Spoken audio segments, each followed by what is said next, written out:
emulsifier helps us to reducing the surface tension between the molecules. If we use this emulsifier along with these two phases, and if we continually stir it, we will see that these emulsifier is coating these oil globules. They are coating around these oil globules and then suspending these oil globules inside the water, as you can see in this diagram. Here, water will act as a continuous phase and these oil globules will act as a dispersed phase.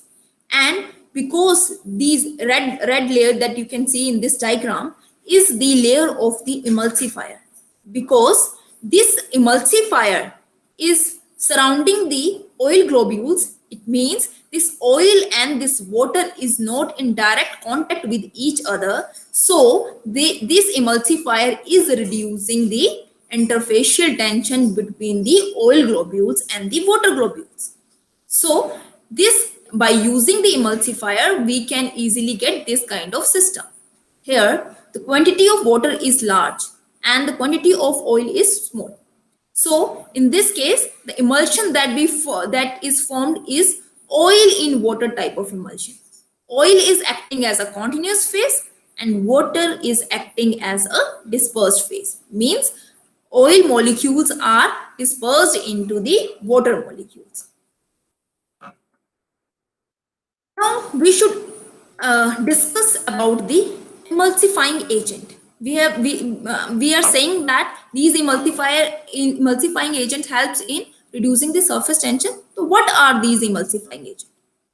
These agents are the substances which helps in keeping the mixture of immiscible liquids dispersed into each other for a quite longer time. Means if we want to mix two immiscible liquid, it is impossible. Oil and water will never mix in each other because they have strong cohesive forces and they have a strong interfacial tension between them. But these emulsifying agents helps in reducing that interfacial tension and helps in mixing the immiscible liquids by dispersing them in each other for a longer period of time. The process of emulsion action or the emulsification consists of dispersing one liquid into another or non-miscible through an interface. Means it will act at the interface of those two layers and it helps to disperse one liquid into the another liquid, which are immiscible in each other. Now, these are the few examples of the surfactant molecules. Let us discuss how these surfactant molecules act. As you can see, this is the structure of an surfactant. A surfactant has a head and a tail. The head is hydrophilic in nature, whereas the tail is hydrophobic in nature. Means the head is soluble in water, whereas the tail is soluble in oil. So it means this molecule is soluble in both the phases. It can also soluble. It also show the solubility in the water and it also show the solubility in the oil phase. The molecules that possess this kind of character are known as amphiphilic molecules. These surfactant will immerse their head in the water phase and they will immerse their tail in the lipidic phase, and by this they will act at the interface. They will arrange themselves at the interface and they will help in reducing the interfacial tension. These surfactants in which there is no charge on the head molecule are known as non-ionic surfactant. But the surfactant, some of the surfactant have the negative charge on the hydrophilic head. In that case, we will say it is an anionic kind of surfactant. If the head molecule contain a positive charge, in that case, we will say it is a cationic kind of surfactant. Some surfactant possess both the positive and negative charge. In that case, we will say these are amphoteric kind of surfactants. Surfactants, as from the name you can easily understand, it means they are surface active agent that will act on the surface or the interface. As we keep on adding the surfactant in the molecules, we will see that the molecules are arranging themselves at the interface. They keep on arranging themselves at the interface. The polar head will disperse in the water and the non-polar tail will be dispersed in the lipidic medium.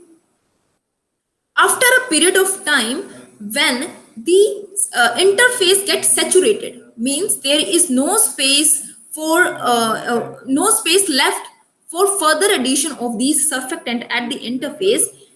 And if we keep on increasing the concentration of this surfactant in our system, they will start to form a micelles.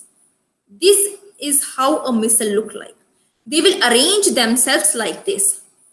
These polar heads are dispersed in water and they will entrap the oil globule inside them. These are the non-polar tails, and this red portion is the polar heads. These polar heads are attracted towards the water, and these non-polar tails are attracted towards the lipidic environment. So they will entrap the lipidic, means the oil phase, within themselves, and disperse that oil phase in this continuous phase, that is our water. That is why we get the globules of oil, as we can see in this diagram. This is how these emulsifiers, this is how these surfactants are arranging themselves over these molecules and dispersing those molecules into the water. These are the examples of surfactant and how these surfactant or emulsifying agents helps helps in reducing the surface tension and in helps in dispersion of the oil phase into the liquid phase. The properties of such emulsions are governed by a temperature and composition along with the size of the droplets. These emulsions are widely used in variety of industries like agrochemicals, food, pharmaceuticals, paints, or painting. That emulsion science has taken a new level of importance, and more research is carried out for getting the better emulsion formulation. Now, as we have understand what are the emulsions, and we have also understand how an emulsifier work and what are micelles, now we should understand what are the types of emulsion. There are basically, if we discuss about macro emulsions, there are two types of emulsion. One is oil in water, another one is water in oil. In this case, oil will act as a dispersed phase and water will act as a dispersion medium. Similarly, in water in oil type of dispersion emulsion, water will act as a dispersed phase and oil will act as a dispersion medium. The second classification is the double emulsion, that is multiple emulsions. In this, these are the emulsions of the emulsions. It means they containing three layers. First is oil, and second is water, oil, water. And the last category is micro emulsions. These are also known as transparent emulsion. The property of transparency of these micro emulsions is because of their smaller particle size. Means the dispersed phase has a smaller particle size, that is around 0.05 micron. And because of this smaller size, these micro emulsions are transparent in nature. Now we should look at this diagram. In this diagram, this is an oil in water type of emulsion. This dark yellow color represents the oil and this blue color represents the water. And this light yellow color is those drugs which are soluble in oil. Means what is the benefit of these emulsion is that if my drug is oil soluble, I can entrap that drug inside the oil globules and disperse that oil globule inside the continuous water phase. This is how a oil in water type of emulsion look like. Similarly, this light blue color is for water soluble drugs. If my drug is water soluble, I will disperse that drug inside the water phase, and then these water globules are dispersed in the continuous oil phase with the help of a surfactant. This is an example of water in oil type of emulsion. Now, in this case, this is the example of multiple emulsion. This is how a multiple emulsion look like. In this case, you can see that I have a water soluble drug. It is entrapped inside this water molecule. I can also use oil soluble drug along with this water soluble drug. It will get entrapped inside this oil phase. Now, this emulsion is again dispersed into the continuous phase of water. Means now there are three layers are formed. In a simple emulsion, we will see only two layers. One is oil, that continuous phase is oil, and the dispersed phase will be a water or the vice versa. But in the multiple emulsion, you can see that there is a globule of water which is surrounded by a globule of oil, and that globule of oil and water, matlab this water and oil type of emulsion is dispersed under the water as a continuous phase. Means this is a water oil water type of multiple emulsion. This is how it look like. Now we will discuss about the oil in water type of emulsion. When the oil phase is dispersed in the water phase, means oil is acting as a dispersed phase. It is present in lower concentration, and water is present in a higher concentration and acting as a continuous phase or dispersion medium. This kind of emulsion in which oil is acting as a dispersed phase and water is acting as a continuous phase will be termed as oil in water type of emulsion. And these emulsions are preferred for the internal use. And the example of oil in water type of emulsion is butter and cold cream. Next emulsion is water in oil type of emulsion. Means if water is acting as a dispersed phase and it is dispersed in the oil medium, means oil is acting as a continuous medium or dispersion medium, and the water is entrapped inside the water is dispersed inside that continuous phase, the type of the emulsion which is formed will be water in oil type of emulsion. The example of water in oil type of emulsion is turpentine, liniment, and the vanishing cream. As you can see in this diagram, this is the layer of oil which is present in lower concentration, and this is the water which is present in larger concentration. In this case, this emulsifier helps to incorporate this oil layer into this, will convert this oil layer into small globules and disperse these oil globules in this water phase by reducing the interfacial tension. This is how the surfactant, in this figure you can see, this is how the surfactant molecules arrange themselves in these emulsifier molecules arrange themselves in the oil in water type of system. Means as I have already discussed, this is the polar head of the molecule, polar head of the emulsifier. It means it shows water solubility, and this is the tail of the molecule which shows oil solubility. In this case, these molecules, these surfactant molecules orient themselves like this and forms a missile and helps in dissolving these oil molecules into the water. Similarly, in the case of Water in oil type of emulsion, as you can see, water is in large, oil is in large quantity and water is in small quantity. These emulsifiers will act as the surface active agents and helps in dispersing these water globules inside this oil base. This is how the emulsifiers act on the water surface. As we have known that these heads of these molecules are water soluble, so they will orient themselves like this. They will arrange themselves like this. Head will be towards the water phase and tail will be towards the oil phase. These are known as inverted micelles. Now, the next is microemulsions. As I already told you, as from the name you can easily understand, micro means it has size in microns, and emulsion is biphasic liquidous form.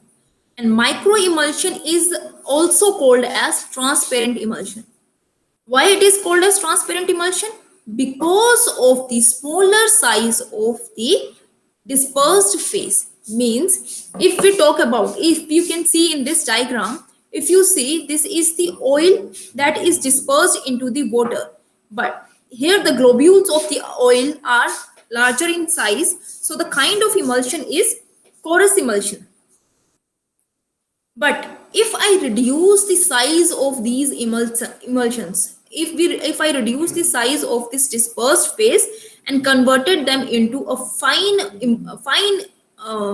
globules that ranges in the size of 0.05 micrometer or less than 0.05 micrometer, in that case I will get a transparent solution. And that transparent emulsion is known as microemulsion. And that transparency is because of the smaller size of the dispersed phase.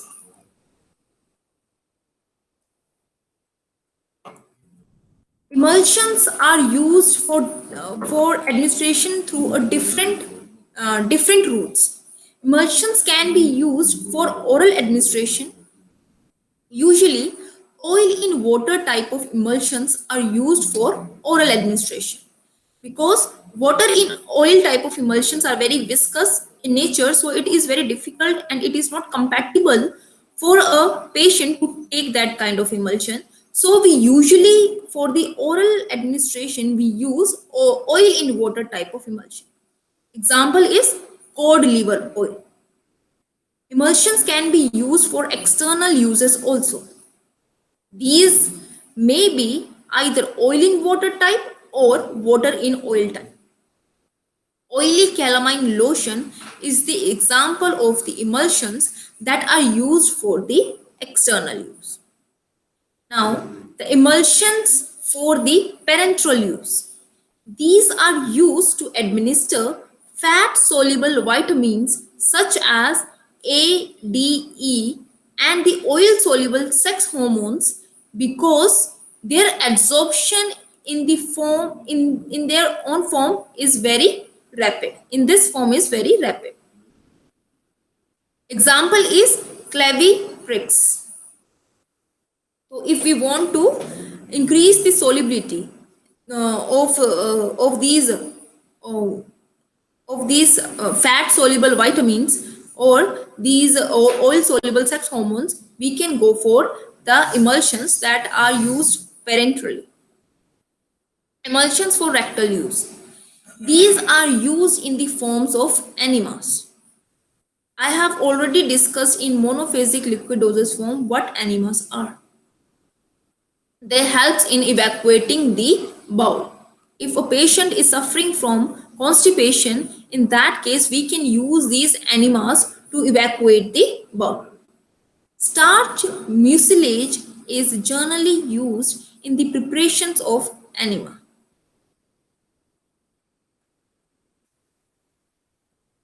Example is Microlus citrato is the example of the emulsion that is used in the rectal use.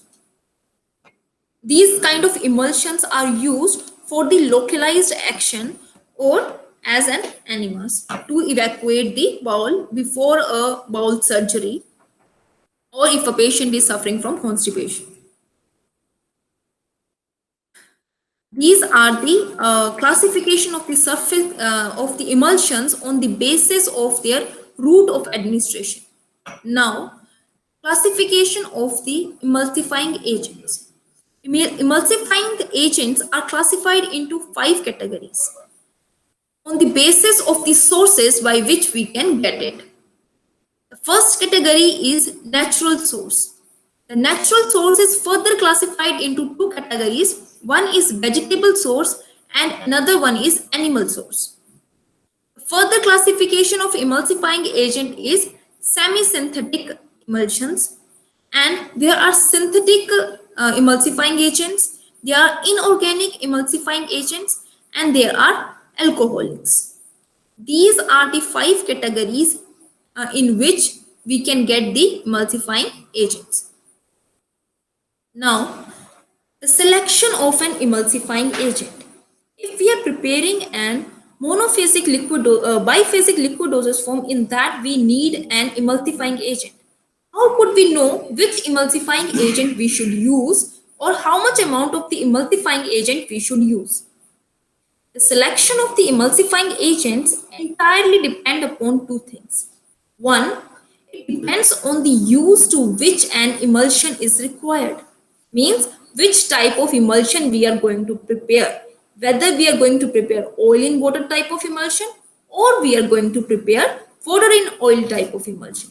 Based on the type of the emulsion, we will choose the type of emulsifying agent. The second basis of selection of emulsifying agent is the based on the HLB. HLB is the hydrophilic lipophilic balance. HLB is a scale that ranges from 0 to 18. In this scale, surfactants are arranged according to their usage. The lower value of the HLB means the value that is below 5 or below 6 are act as a lipid soluble surfactants. The values that is above, the higher values that on the HLB scale, that is around 18, that is up to 18, that shows that are water soluble type of surfactants. Means HLB is just a scale that ranges from 0 to 18, which helps us to identify which type of surfactant is that.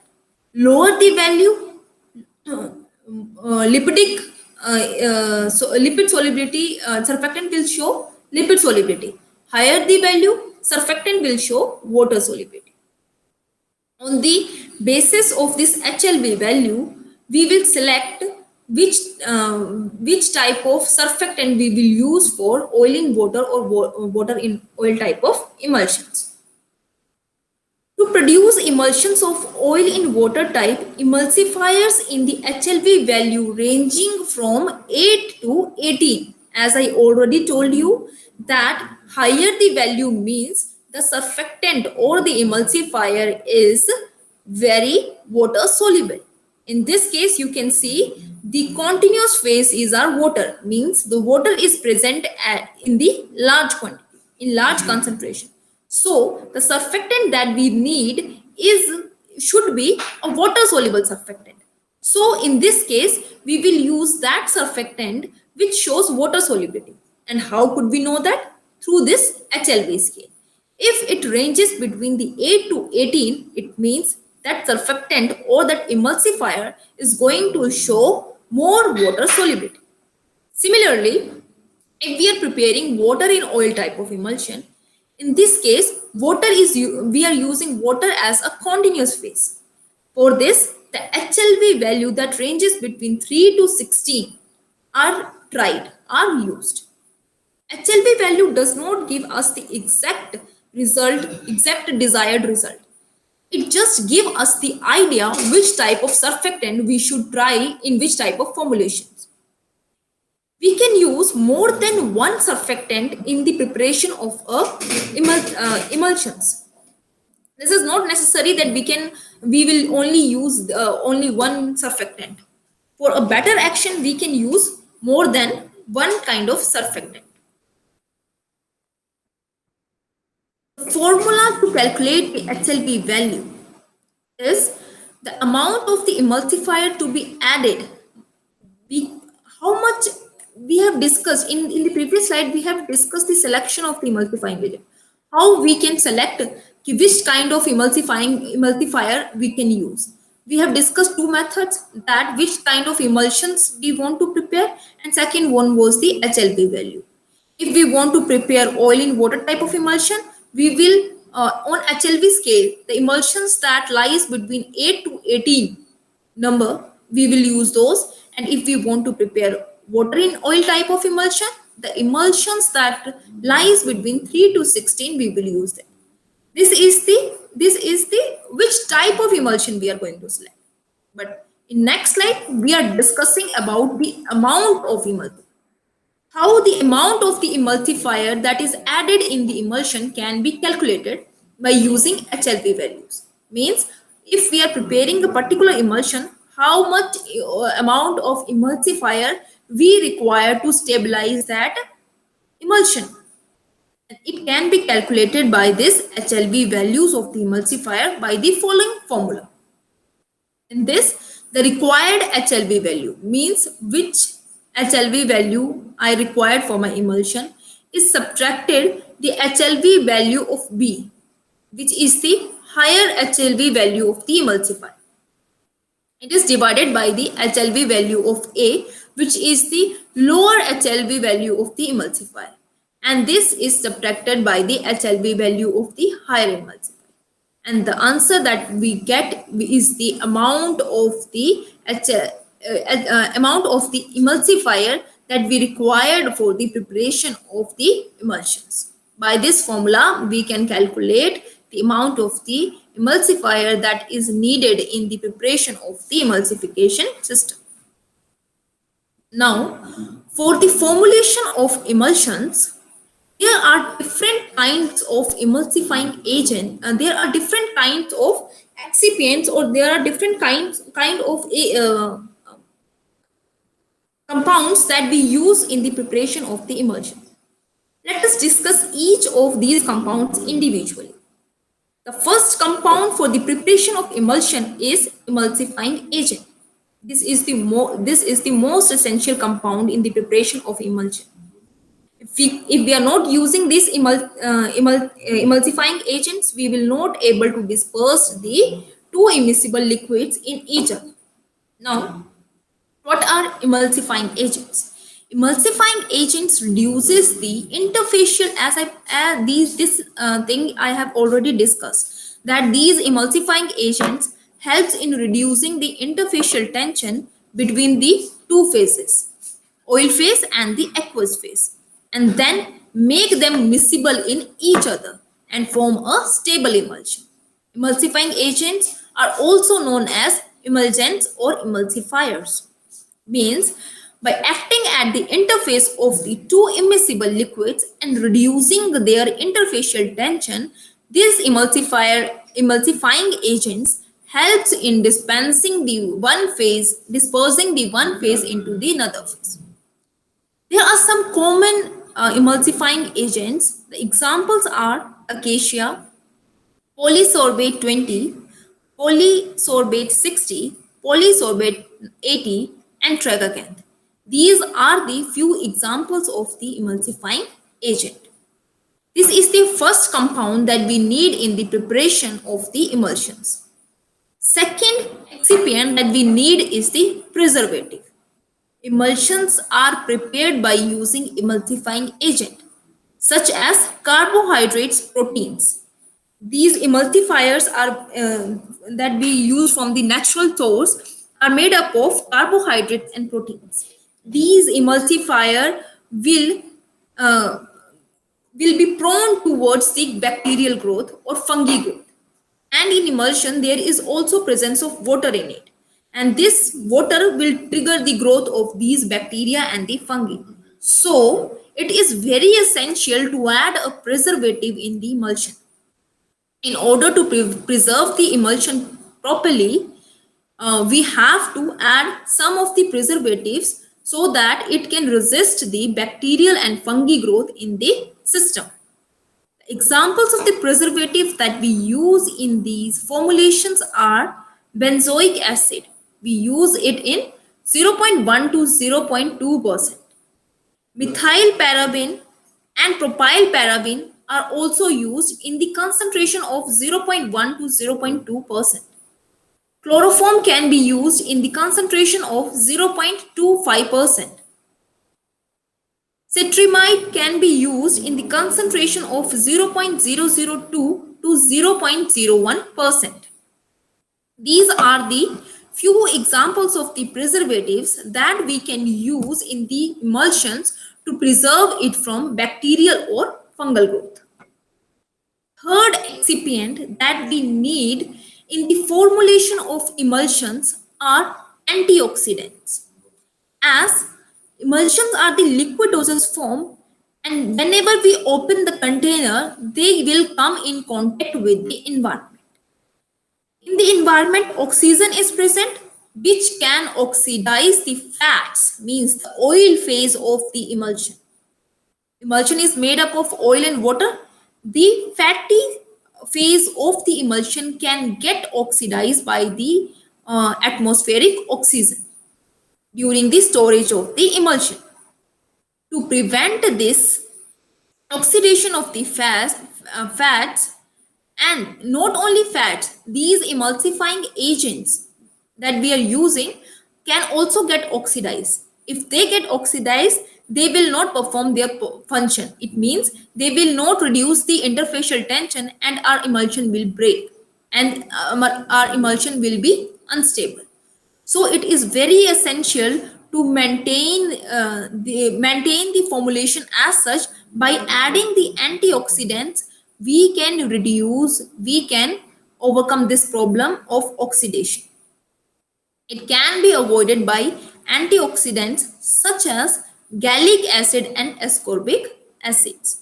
Means by using these two antioxidant agents, we can easily preserve these fats and emulsifying agents to get oxidized by the atmospheric oxygen. This is the third component that we need while preparing an emulsion.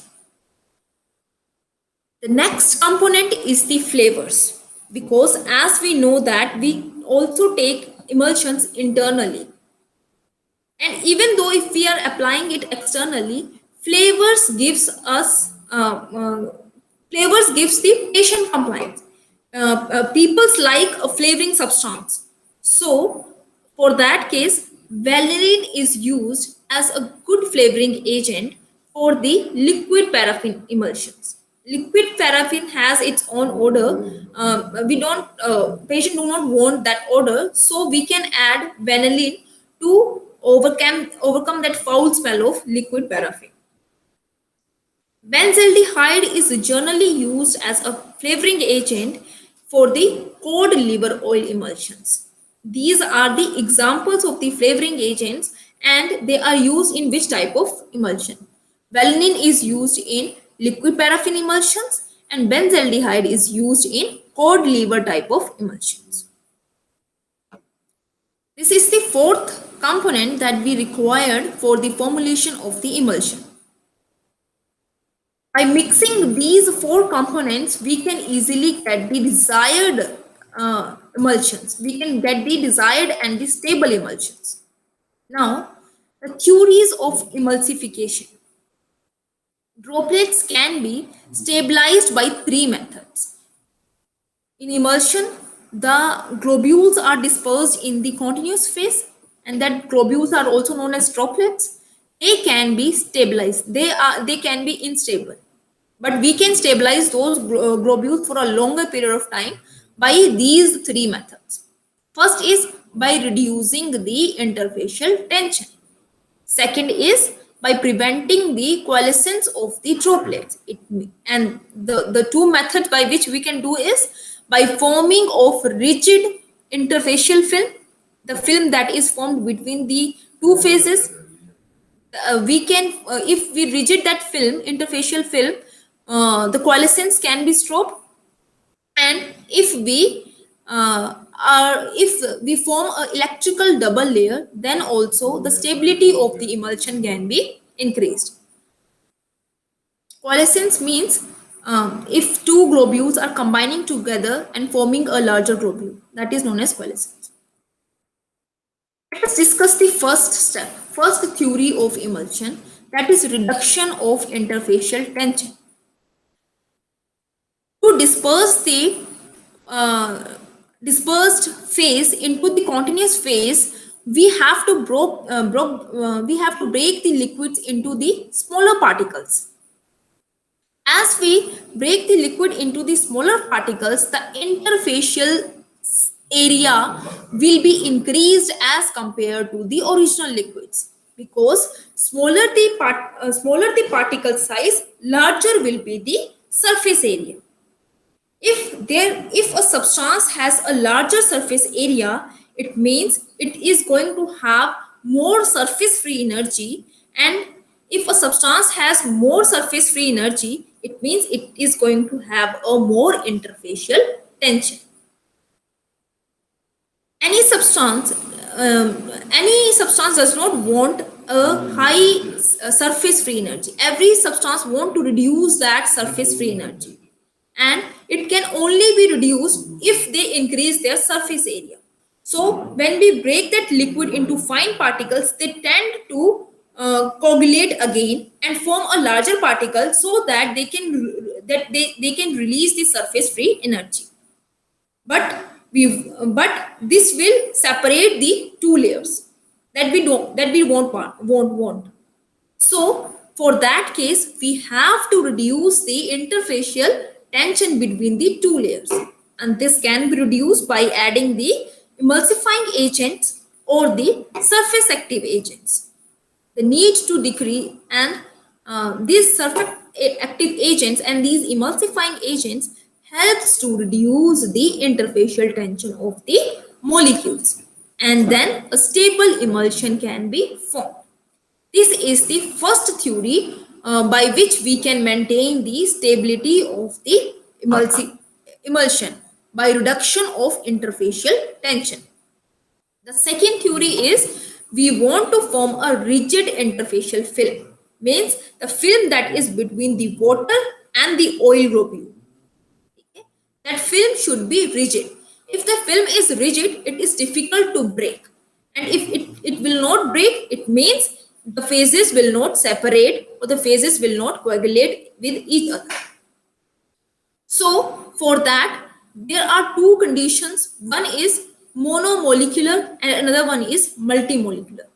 Monomolecular substances are arranged, means single layer substances are arranged at the interface of the two liquids like this. And multiple molecules means multiple layers of molecules will be arranged at the interface of the molecules. This arrangement of the molecules at the interface will strengthen the film. They will strengthen the interfacial film, and the molecules will not burst or they will not combine with each other. The last method of these in the theory of stability of emulsification is the formation of electrical double layer. In some cases, for example, this is an example of oil in water type of emulsion. In this is the oil globule. In this, you can see there are the ions, negative ions that is present on the oil globules. As oil is surrounded by the negative ions, so the positive ions that is present in this water will attract towards these negative ions, and they will form a layer around these negative molecules. This phase is stable. These two charges will attract each other, and this stage is stable. Further, the negative molecules that are present in this water molecule will arrange themselves around these positive molecules, as you can see in this diagram. This layer is movable, means they keep on exchanging, and this is the neutral surface, neutral area where negative and positive resides equally with each other. So if a molecule is forming this kind of system, if a molecule is forming this double layer, it means the molecules, the like charges will repel each other. We already know that. Means if any molecule having a negative charge comes closer to this molecule, the negative charge that is present at the outer environment will repel the other molecule from this molecule. If and for coalescence we need that molecule should come closer to each other so that they can form a larger molecule. But if the molecules, because of these double layers, because of these electrical double layers, the molecules won't be able to come to closer to each other. If they won't come closer to each other, it means they are not coagulating with each other, they are not forming a larger molecules, and the emulsion will be stable. The emulsion example is the emulsion made with the sodium soap solution. These are the three methods by which we can stabilize a emulsion. These three methods by which we can form a stable emulsions. Now, the method of preparation of emulsions. Previously, we have discussed about the excipients that we use in the preparation of emulsion. Then we have discussed about the different types of different methods, different theories by which we can make a stable emulsion. Now we are going to discuss about the methods of preparation of the emulsion. There are two types of methods by which we can prepare the emulsion. One is dry gum method, another one is wet gum method. Let us discuss each of these methods individually. First one is dry gum method.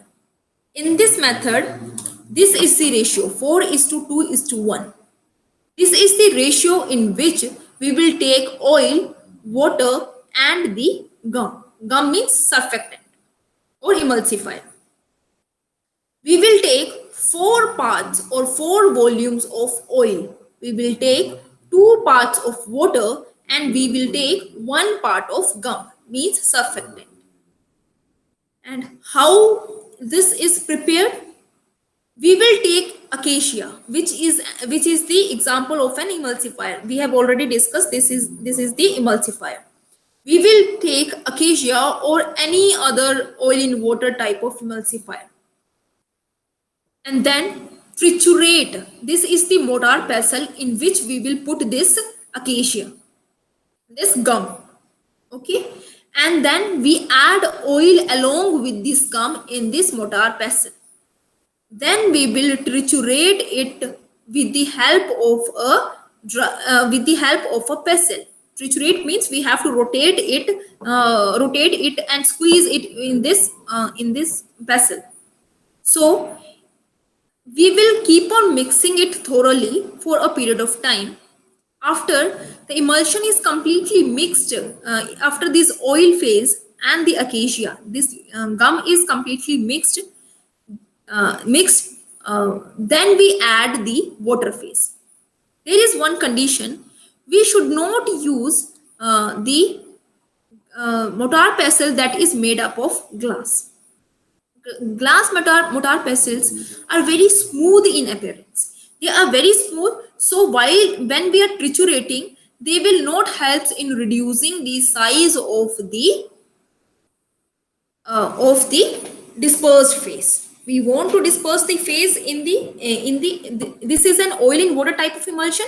So our dispersed phase is the oil that we are mixing with the acacia.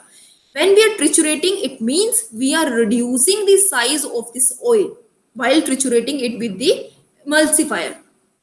So if we take the glass mortar pestle, it is so smooth that it will not reduce its size. So we will not use glass mortar. We will use this mortar pestle that is made up of, or that is that is not made up of glass. After the introduction of oil and the gum, Then and they are mixed completely with each other, then we add 2 parts of water.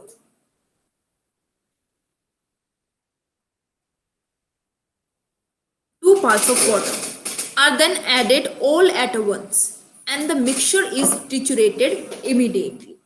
Means at first step we will take gum and put it into this mortar pestle.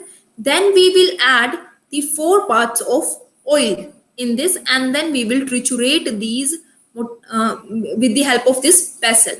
Then we will add the 2 parts of the water in it, and we will keep on triturating it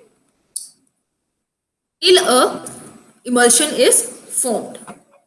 This is how a dry gum method acts. But this ratio is different for every oil phase. For example, if we are using fixed oil, example of fixed oil are almond oils, arches oils, castor oils, and cod liver oils. We will take the ratio as 4 is to 2 is to 1. 4 is the amount of the oil that we are taking, 2 is the amount of the water that we are taking, and 1 is the amount of the gum that we are taking. Gum is the emulsifier. But if we are taking mineral oils, in that case, example is liquid paraffin. If we are preparing an emulsion of liquid paraffin, in that case, the ratio that we are taking is 3 is to 2 is to 1. Similarly, for the volatile oils, example is turpentine oil, cinnamon oil, and peppermint oil. If we are preparing our emulsion by using these oils, these volatile oils, then the ratio that we are using is 2 is to 2 is to 1. Means we are taking oil 2 ml, and then we are taking water also 2 ml, and 1 gram of gum in the preparation of the emulsion. Last is oleoresins, means male fern extract. If we are using this as an oil phase, then the ratio will be 1 is to 2 is to 1. Means by changing the type of the oil, we will change the concentration of the oil in our system. We will change the ratio of the oil while preparing the surfactant.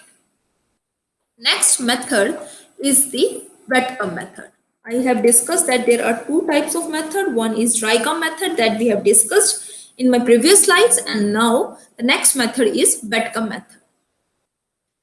Same proportion of oil, water, and gums are taken. Means the proportions that I have discussed here.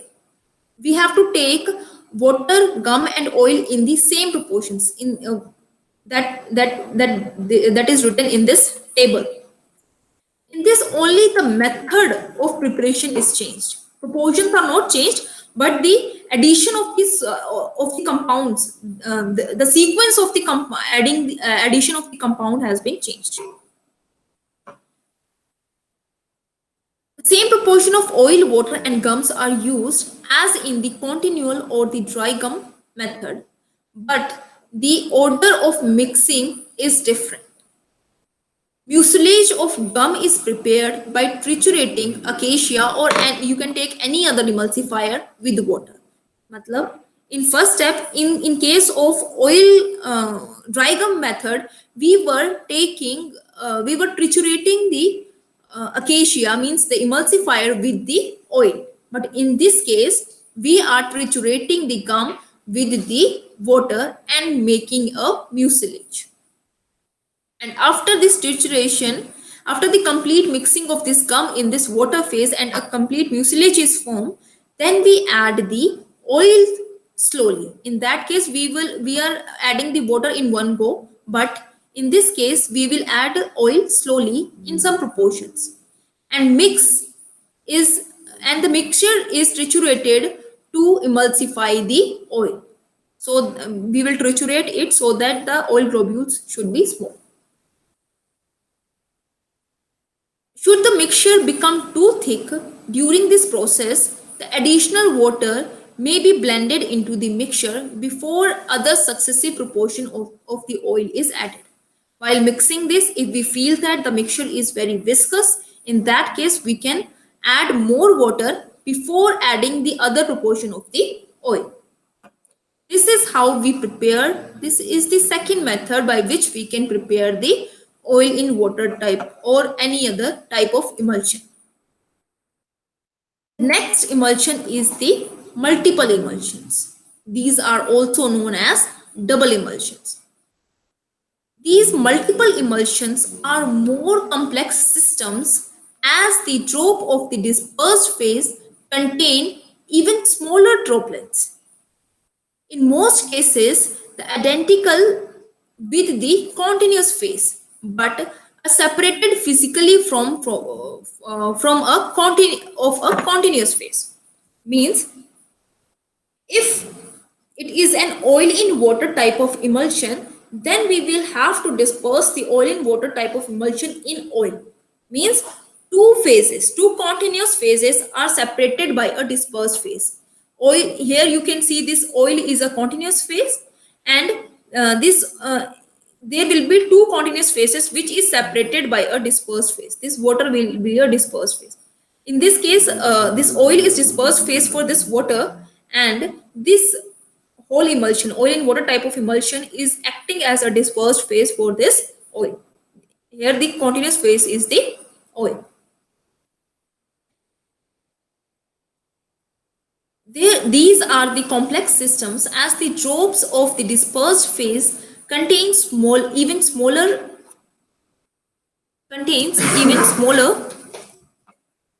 dispersion droplets, in most cases identical with the continuous phase, such but separated physically from the continuous phase. These are also known as the emulsions of the emulsions. Based on the nature of the dispersed medium, multiple emulsions can be classified into two categories. One is oil in water type of emulsion, another one is water in water oil water type of emulsion. First is oil water oil emulsions. In oil water oil emulsions, an aqueous phase separates internal and external phase. It is the system in which the water droplets are surrounded by the oil phase, which into encloses one or more oil droplets. In the case of water emulsion, in water emulsions, the organic phase is separates the internal and the external phase. Means this oil phase will separate the internal water phase and the external water phase.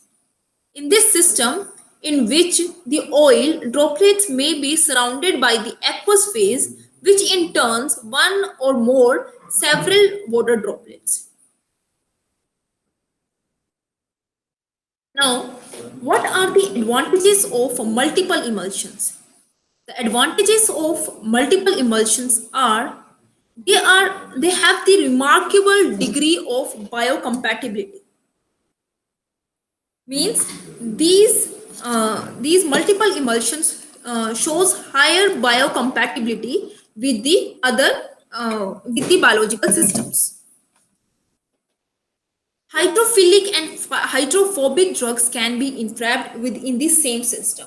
For example, if I want to use two drugs, one is hydrophilic, another one is hydrophobic.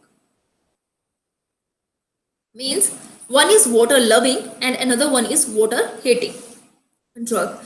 I can easily entrap those two drugs into this system because the multiple emulsions having both the phases.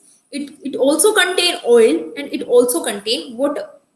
So I can solubilize the water soluble drug in water phase and I can solubilize the oil soluble drug into the oil phase. So this is the one of the major advantage of the multiple emulsions. Protection from interactions by the endogenous factors. It also provides the protection from inactivation of the endogenous factors.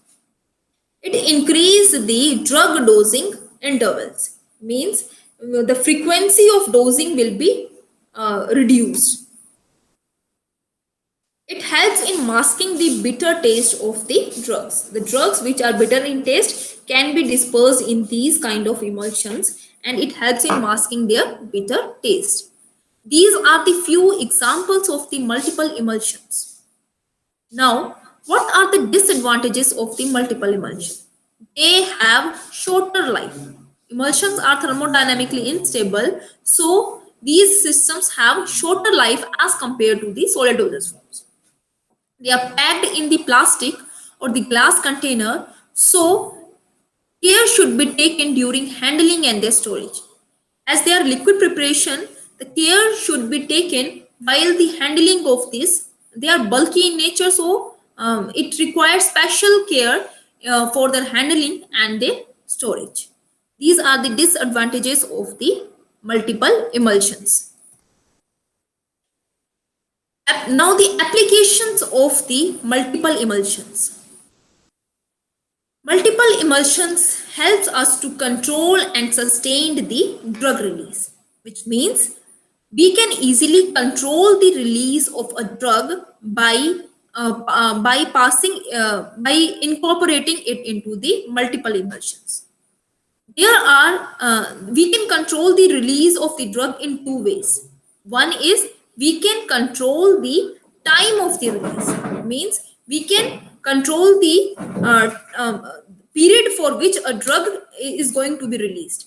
That kind of system is known as temporal controlled release. And another release is spatial control release. In that case, if we need a specific target site, if we want to control the release of a drug at a particular site, then it is known as spatial control release. We can achieve these kinds of release from these multiple emulsions. Drug targeting can also be achieved by these multiple emulsions. As I already told you, if I want if I want to target a specific specific site, I can also achieve this from these multiple emulsions. They can also use as vaccine adjuvants, and they are also used in the enzyme immobilization techniques. These are the few examples of the multiple emulsions. Applications of the multiple emulsions. We have discussed in a previous slide, we have discussed what are the types of emulsion. We have discussed the different types of emulsions. We have also discussed about the factors by which we can control or we can stabilize the emulsions. What are the factors which by which we can stabilize the emulsions? We have discussed that thing also. Now the next topic is physical instability of the emulsion. There are four types of instability that is normally seen in the emulsions. One is flocculation, another one is creaming or sedimentation, next one is agitation or coalescence, and last one is the phase inversion. These are the different physical instabilities that are commonly seen in the emulsions. Now, see in this diagram, at the center, this is the good emulsion. This is how an emulsion should appear. The globules of the emulsion can come closer to each other and forms a larger globule. That is known as coalescence, as you can see in this first figure. Um, if the molecules come closer to each other, but they do not fuse with each other, they just get flocculated with each other, this kind of emulsion is this kind of instability is known as flocculation, as you see in this second figure. Next is creaming. Creaming can be upward creaming or it can be downward creaming. It depends upon the density and the type of emulsion. If it is an oil in water type of emulsion, we will see downward creaming because of the higher density of water than the oil phase. But if it is a oil in water type of emulsion, we will see upward creaming that you can see in this diagram. In the creaming, the emulsions do not the dispersed phase do not fuse with each other. They do not separate. They just move upward and downwards. We can easily shake and redisperse these emulsions back into their normal state. But in the case of cracking or breaking, the interface of the emulsions has been broken, and both the layers, both the liquids, both the immiscible liquids are separated from each other. After breaking or cracking, we cannot redisperse these particles again in each other, redisperse these phases again in each other. So these are the few types of physical incompatibilities that that you are looking in this diagram. Now we will discuss each of these physical incompatibility individually. First one is flocculation. Flocculation, redispersible association of particles within an emulsion to form a large aggregate. The precursor to this irreversible coalescence means, in this case, these particles of these dispersed phase will come closer to each other and forms an aggregate. We can easily redisperse them it by shaking, but this is the initial stage of the coalescence. Before the coalescence, the molecule just come close to each other. This is the initial stage for the coalescence. Different from the coalescence, mainly in the interfacial film and individual droplets remain intact. They are different from the coalescence because in this these globules are not fusing with each other. They have their interfacial film is intact as such.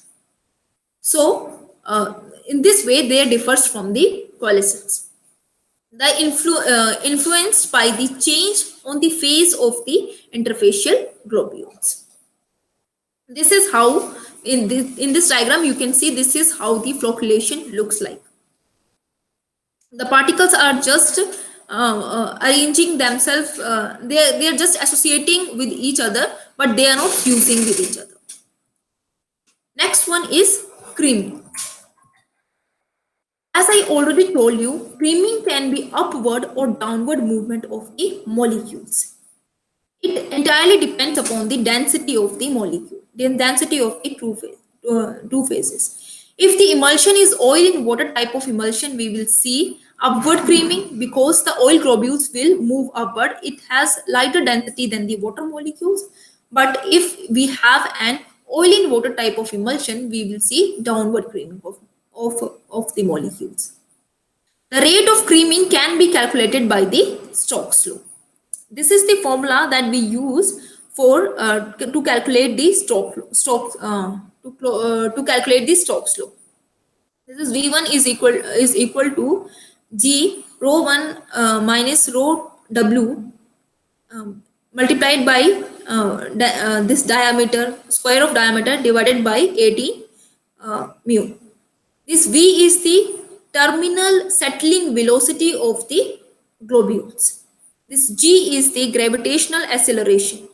This rho S is the density of the settling particles. This rho W is the density of the water molecules. This D is the diameter of the particles, and this mu is the dynamic viscosity.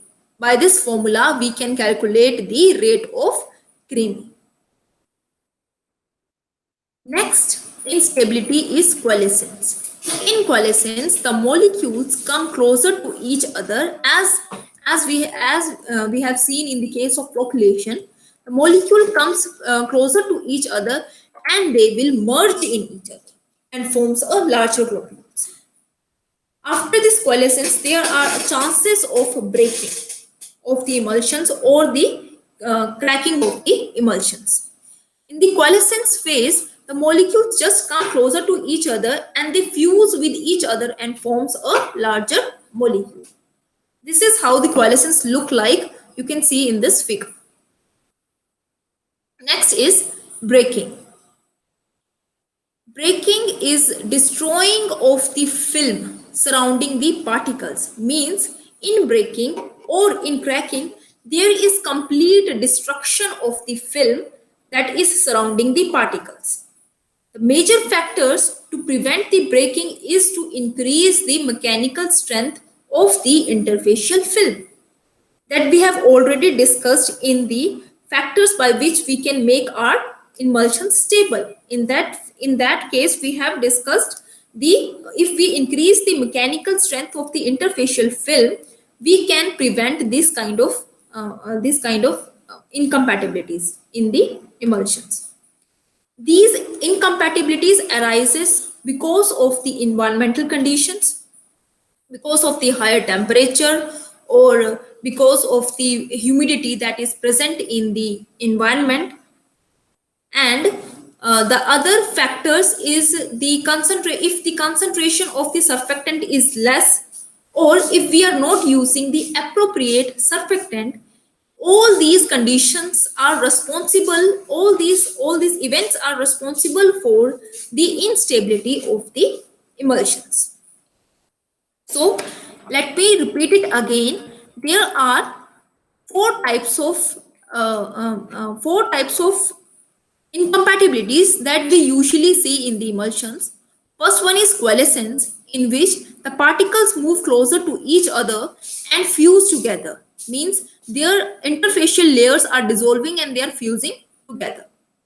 Second one is flocculation, in which the particles will come closer to each other, but their interfacial film is not fusing. It is not fusing in each other. They are just forming a close aggregates. The next is creaming. It can be upward or it can be downward type of creaming. In this, the particles, the globules of the particles will remain intact. Their interfacial film will not break, but they will move upward or they will move downwards.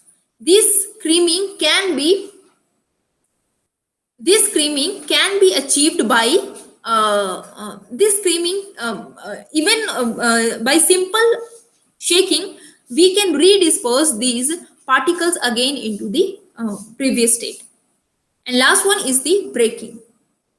Breaking, the interfacial film will break, and the two we can see the two different layers, different layers of the immiscible liquids. It means the emulsion is completely cracked. Besides of these four types of emulsion, four types of instability, there is one more instability, that is the phase inversion. It means this happens because of the environmental condition. For example, you have prepared a water in oil type of emulsion. It will convert into the for example, you have prepared the oil in water type of emulsion. It will convert into the water and oil type of emulsion, or vice versa. It means the phase that we have prepared has been inverted, has been changed. We have prepared the oil in water type of emulsion. Now it is converted into the water in oil type of emulsion. This happened because of the temperature and the humidity that is present in the environment. If the temperature is higher, if we are using any kind of volatile oil and we are not maintaining the proper storage condition, and oil is using as a continuous phase, we are preparing an water in oil type of emulsion, and the oil that we are using is volatile oil. In that situation, if we don't maintain the proper conditions, there are chances that this oil phase can vaporize, and now this oil will be in smaller quantities and the water will be at larger quantities. So then the phase, we can see the phase inversion, means this water in oil type of emulsion will be converted into the oil in water type of emulsions. The environmental factors are responsible for such kind of inversions or such kind of instabilities. It also occurs due to the addition of electrolytes. For example, additions of CaCl2 into the oil water type of emulsion prepared by the sodium salt can be inverted into the oil in inverted into the water in oil type of emulsion. It means just by adding an emulsion in the oil in water emulsion prepared by the sodium soap, we can convert this oil in water type of emulsion into the water and oil type of emulsion. This is known as the phase inversion, and this is one of the instability of the emulsions. Now, the stability of the emulsion. An emulsion remains to be stable if it remains as such after the preparation. Means the state that we get while after preparing the emulsion should retain in that stage even after a longer period of time. Then only we can say that our emulsion is a stable emulsion. In order to prepare the emulsion with self-life, stability required for a pharmaceutical product is about 1 to 3 years. It depends on the correct choice of emulsifiers to made polymeric stabilizers to be added. Means if I want a lifespan of emulsion about 1 to 3 years, for that we have to use a correct emulsifier, and we have to use a correct quantity of emulsifier to maintain its stability for a longer period of time. The most common emulsifier and emulsion stabilizers are amphiphilic molecules, which a polar group attached to a non-polar group. They may be cationic, anionic, or non-ionic. Amphiphilic molecules are those molecules in which the polar head, as I already shown you in the diagram, that the polar head contain both the charges, positive and the negative charges, and those molecules are known as amphiphilic molecules. Such kind of emulsifiers can be used, and these emulsifiers are very much helpful in stabilizing the emulsions for a longer period of time. If we use the thickening agents or the viscosity enhancer by using the gelling ingredients to make the emulsion, we can stabilize the emulsion. If we increase the viscosity of the dispersed medium, the dispersion medium, the dispersed molecules will not be able to come closer to each other uh, uh, very fast. So we can maintain the stability of that particular emulsion. Beside giving emulsion more texture, thickeners also helps to slow down the rate at which the emulsion separates. As the liquid is more viscous, the suspended droplets cannot move around so easily to eventually combine in a specific area. And the examples of the thickeners are agar, gelatin, gallon, guar gum, sodium alginate, xanthan gum. All these are the examples of the emulsion stabilizers by which we can stabilize the emulsion. Now, the next topic is the identification test of the emulsion. We cannot identify that which type of emulsion is there by the help by using our naked eye. We cannot see the emulsion and say whether it is oil in water type of emulsion or water in oil type of emulsion. It is very difficult to differentiate the difference between the oil in water and water in oil type of emulsion if we see with them with the help of a naked eye. But there are different methods which can be very helpful to identify the type of emulsion. The different methods are dye test, dilution test, electrical conductivity test, fluorescence test, cobalt chloride test. These are the different methods by which we can identify the type of emulsion. Now we are going to discuss these methods individually. First test is dye test. In this we use different dyes. We can use a water soluble dye or we can use a oil soluble dye. If we already knew which type of dye we are using, and we will take a slide and put a drop of of the dye, of the emulsion over it, and put any dye. It can be water soluble dye, or it will be oil soluble dye, but we should know which type of dye we are using. For example, for oil soluble dye, the example is sclerate. It gives red color. And for water soluble dye, we can use amaranth dye. It also gives red color. For example, my emulsion, I am using, we will discuss only one type of dye. For example, I am taking an oil soluble dye, that is sclerate. And if my emulsion is oil in water type of emulsion, if we see that emulsion under microscope, I will find that I will find that my whole emulsion is appearing as red in color. It means it will shows that, as I already know my dye is water soluble dye, it will give us and give me the idea that the continuous phase in this is oil. So the emulsion is water in oil type of emulsion. But if my emulsion is oil in water type of emulsion, and if I see it under the microscope, I will find that there are small droplets of the red color in my slide.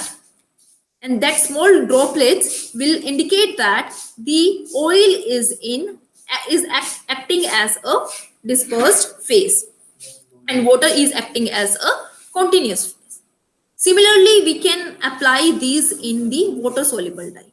It means if we already know which type of dye we are using, and by watching the emulsions under the microscope, and we can easily identify which type of emulsions we are looking at. Next test is dilution test. Based on the solubility of the external phase of emulsions, we can identify the types of emulsion by diluting it with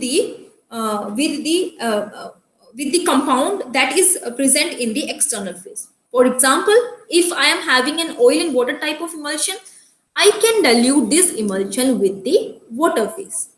And if I am having a water in oil type of emulsion, I can dilute this emulsion with the oil phase. For example, you can see in this figure that in this test tube, few drops of emulsions are added. And if we added few drops of water in it, if the water distribute uniformly, then the emulsion will be of oil in water type of emulsion. Matlab we are taking few drops of emulsion in this test tube, and we are diluting it with the help of water. There will be two conditions. One is water will distribute uniformly. If the water is distributed uniformly, as we are diluting it with water, it indicates that the type of emulsion is oil in water type of emulsion. In the second phase that can happen is that if we are adding the few drops of water to dilute the emulsion, and the water forms a separate layer, then it indicates that the continuous phase is the oil, and water is not mixing in that continuous phase, and the type of emulsion will be the water in oil type of emulsion. Means what we having in our continuous phase, if we dilute the emulsion with that particular component, we will get the we will see that the particular component is dispersed uniformly, and we will able to know which type of emulsion we are looking at. This is the second test, that is dilution test. Third test is the electrical conductivity test. As we all know, water is a very good conductor of electricity, and oil is non-conductor of electricity. Therefore, if the continuous phase is water, it means if I run the electricity through the water, the bulb will grow. You can see in this figure, this is a beaker in which we are taking an emulsion, We are adding these electrodes and attaching it with a bulb. If the continuous phase is water, it means what, as we already know, water is a good conductor of electricity. It means if I pass the electricity through these electrodes, my bulb will glow if the continuous phase is water. But if my continuous phase is oil, as oil is a bad conductor of electricity, then the bulb does not glow. Just by looking at the bulb, whether it is glowing or not, we can easily identify the which type of emulsion is present. In this case, we will see this is the if the bulb glows, it is oil in water type of emulsion, and if bulb does not glow, it is water in oil type of emulsion. The next category, the next test that we perform is fluorescence test. Oil gives fluorescence under UV light. Water does not give fluorescence under UV light. Means oil shines when it is put under the UV light, but the water does not shine. So we can easily use this mechanism to identify which type of emulsion is there. Therefore, oil in water type of emulsion shows spotty pattern when observed under the UV light. As only the because in oil water type of emulsion, the oils are present in the small globules. When we observe it under the microscope, I will see that the spotty pattern, that I will see that the globules are glowing, and which will indicates that my oil is the dispersed phase and water is the continuous phase. The type of emulsion will be oil in water type of emulsion. While if my whole solution shows the fluorescence, in that case the emulsion that is formed is water in type of emulsion, because the continuous phase is the oil, it will fluorescence, it will glow. The next test is cobalt chloride test. The principle behind the cobalt chloride test is that cobalt chloride solution is used for the identification of the emulsion, that which type of emulsion we are using. Cobalt chloride changes the color when it is solubilized in the water. So if the emulsion is oil in water type of emulsion, we will see the change in the cobalt chloride. And procedure how we are going to perform this test. When the filter paper, take a filter paper and soak that filter paper in the cobalt chloride solution. As the filter paper, and then take that filter paper and dip into the emulsion. The filter paper changes its colors from blue to pink. It means oil in water type of emulsion is present. If the filter paper does not change its color, it means water in oil type of emulsion is present. I will repeat this test again. How to perform it? We will take a filter paper and soak that filter paper with the cobalt chloride, and then we will dip that cobalt chloride in the emulsion. If the filter paper changes its color from the blue to pink, it means the type of emulsion is oil in water type. If it does not change its color, then the type of emulsion is water in oil type of emulsion. These are the different tests that we use for identification of the emulsions. So, in today's lecture, we have discussed about the what are biphasic liquid dosage form. We have also discussed about the emulsions. What are emulsions? We have discussed about the emulsifying agents and how they act, principle behind the action of the emulsifying agent. We have discussed the different vehicles that we required for the different excipients that we required for the preparation of emulsions.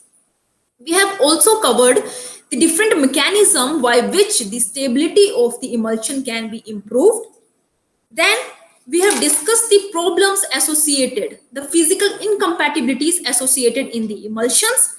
And in last, we have discussed about the different types of tests that we use for the identification of the emulsions. The second phase is suspension that will be discussed by Dr. G.D. Gupta in his next session. We have only discussed one phase of the biphasic liquidose form, that is emulsion. So that is all for today. Thank you. And now I welcome Mr. Gurmeet Singh for his next session. Mr. Gurmeet Singh is Associate Professor in the Department of Pharmaceutical Chemistry. I welcome you, sir, for your next session. Thank you, ma'am, for such a nice introduction. I'm continuing with my previous lecture, which I have left at